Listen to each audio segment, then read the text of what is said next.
et les capitales européennes sont dans ce mouvement de compétition. Perdons-nous des points avec ce genre de séquence, Alexandra Dublanche? Alors, ce qui est vrai, c'est qu'à l'approche de grands événements sportifs comme on va avoir les JO, la Coupe du Monde de rugby, on se dit que ça écorne l'image de la France et dans tous les cas, c'est évident que ce n'est pas très réjouissant de voir ces images qui circulent bien sûr à l'international. Après, vous l'avez dit également, une décision d'investissement d'un investisseur étranger, elle se fait sur le long terme et c'est sur des critères structurels. Et malgré toutes les crises sociales qu'on a traversées, particulièrement en Île-de-France, les gilets jaunes, les grèves, les manifestations et encore les événements récents, on ne voit pas d'impact négatif sur l'attractivité. On voit au contraire l'attractivité progresser. Alors, je ne vais pas dire que c'est dû à ça, mais en tout cas, il y a un doublement, par exemple, des emplois créés suite à des investissements étrangers entre 2018 et 2022.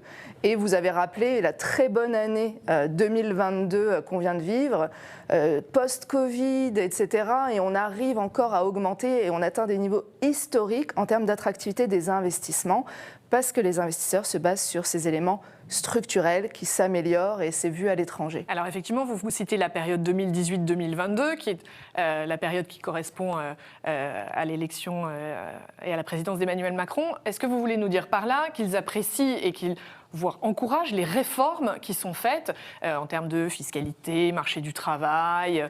Est-ce que c'est ça qu'ils apprécient dans notre pays? Alors c'est un facteur extrêmement positif, bien sûr. On l'a vu dans le Brexit, quand on est allé à Londres, État, région et tous les partenaires essayer de rapatrier, relocaliser les emplois en France, parce que c'était une compétition européenne, bien sûr, post-Brexit. On a tiré notre épingle du jeu grâce à des facteurs comme cela. Pas seulement, ça ne suffit pas, ça ne suffit pas. Il y a d'autres pays européens qui ont une fiscalité bien plus attractive, malheureusement. On a encore beaucoup de progrès à faire. Ça joue aussi il y a un critère essentiel, c'est le recrutement des talents. Ça, on le voit, on sait à quel point c'est difficile en ce moment.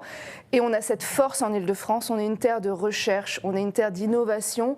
Quand vous regardez, par exemple, sur le quantique, dont on parle beaucoup en ce moment, là où se créent les startups, l'Île-de-France arrive en 4e position après 3 pays. C'est-à-dire qu'une région est en compétition avec des pays, après les US, etc., les États-Unis, pour le plus grand nombre de startups créées dans le quantique, parce qu'on a une très bonne école mathématique, physique. On a encore eu un prix Nobel récemment, Alain Aspect, qui est d'ailleurs cofondateur d'une startup quantique, avec un pôle comme Saclay.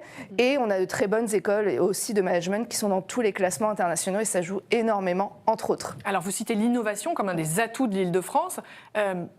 Pour quelle autre raison les investisseurs choisissent-ils de s'implanter et de créer des emplois dans la région capitale?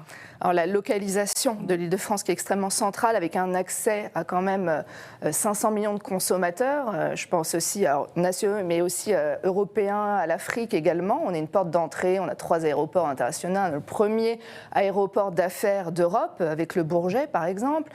Un réseau ferré, un réseau de transport dont on se plaint parfois en Île-de-France, mais qui comme quand ça, même... ça paraît pas si évident. Eh bien si, figurez-vous que c'est un atout majeur, c'est le 4e plus dense au monde, et avec des tarifs là aussi bien plus compétitifs qu'à Londres par exemple. Ça fait relativiser. Alors, quand on entend Alexandra Dublanche, oui.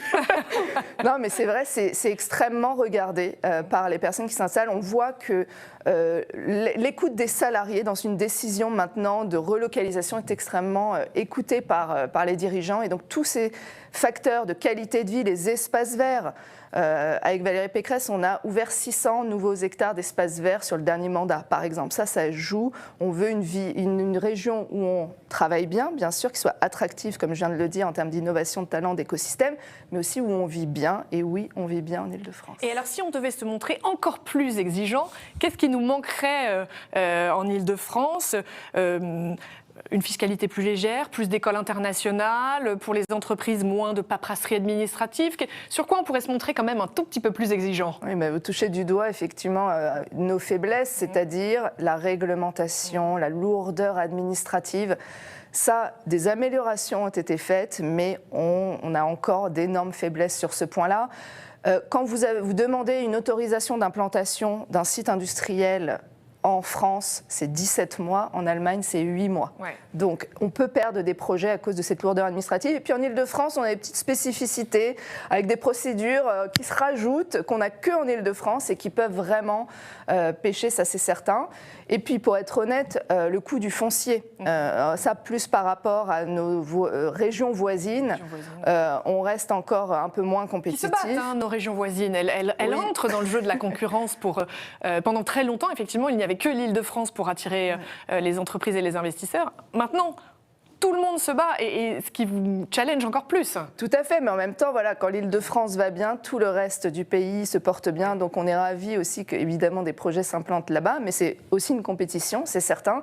Et sur ce foncier, nous, les deux axes sur lesquels on travaille, c'est qu'on va travailler sur ce qu'on appelle des sites clés en main, où on a déjà épuré toutes les autorisations environnementales, urbanisme, etc. Donc on en a une trentaine prêts à proposer aux investisseurs, et recenser les friches industrielles. On en a beaucoup pour pouvoir proposer ces sites aux investisseurs. Alors, peut-être pour finir, Alexandra, dans l'actualité, on parle beaucoup de l'IRA, l'Inflation Reduction Act, qui, pour nos téléspectateurs, c'est un plan américain qui, à gros traits, installe une concurrence sévère dans le domaine industriel et des technologies propres.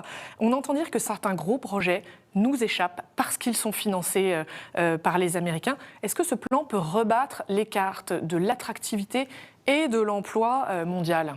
Alors, nous sommes toujours très vigilants à ce qui se passe ailleurs, d'autant que les États-Unis sont le premier émetteur d'investissements étrangers en Île-de-France.